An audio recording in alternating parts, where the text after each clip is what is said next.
Google has as you say, a nuclear orientation where they have beanies. Exactly. You arrive, and I don't know how it operates now, but back in those days, you arrived and with your class of nuclears, and you were loaded onto a bus and taken for this really beautiful tour around campus. And I'm sure there was some sort of 5-star catered lunch and incredibly the smartest people you've ever met as the introductory speakers.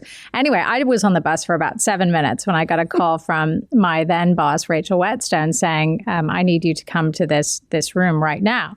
And I said, well, I'm sort of on this bus and I'm not sure I'm supposed to get off. And she said, I need you to get off. And I sort of hung up the phone and kind of thought about it for a bit, maybe 5 minutes or so. And honest to God, I look up and I see Sergey Brin and Rachel Whetstone and David Drummond, who was then the chief legal officer at Google, on Google bikes.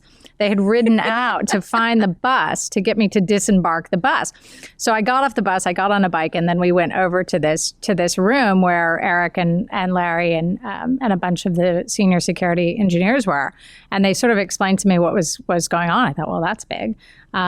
And right away, I knew you needed to get people out on, at that point, evening news was still quite a thing. You need to get people on evening news. We needed an op-ed that was going to articulate Google's position. You needed third parties and human rights activists, in that case, arguing on Google's behalf. And it was, I felt like, okay, I didn't totally understand what I was going to do at Google. I really, truly didn't know the difference between an operating system and a browser. I was like not a tech person. I'd taken John McCain to Google when in 2008 during the campus tour.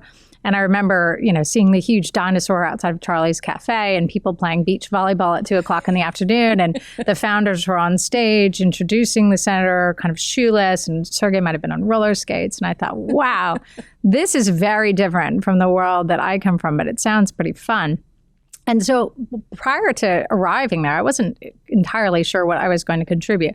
But in that room, I figured it out pretty quickly that I had a skill set that would be useful to Google at that point in time. Right. And I remember they kept talking about Google.cn, which was Google in China. Yes. And I remember afterwards, you kind of indicated to me, what is that? You said, what is it? And I thought, my gosh, this woman just came in and told all of these senior billionaire executives what they needed to do. And they were so relieved, which I think is actually a skill too. They want somebody to tell them the next thing to do when it's very high stakes. And if you do it with confidence, because you've done the hardest thing ever, which is a presidential campaign in the comms world, I think.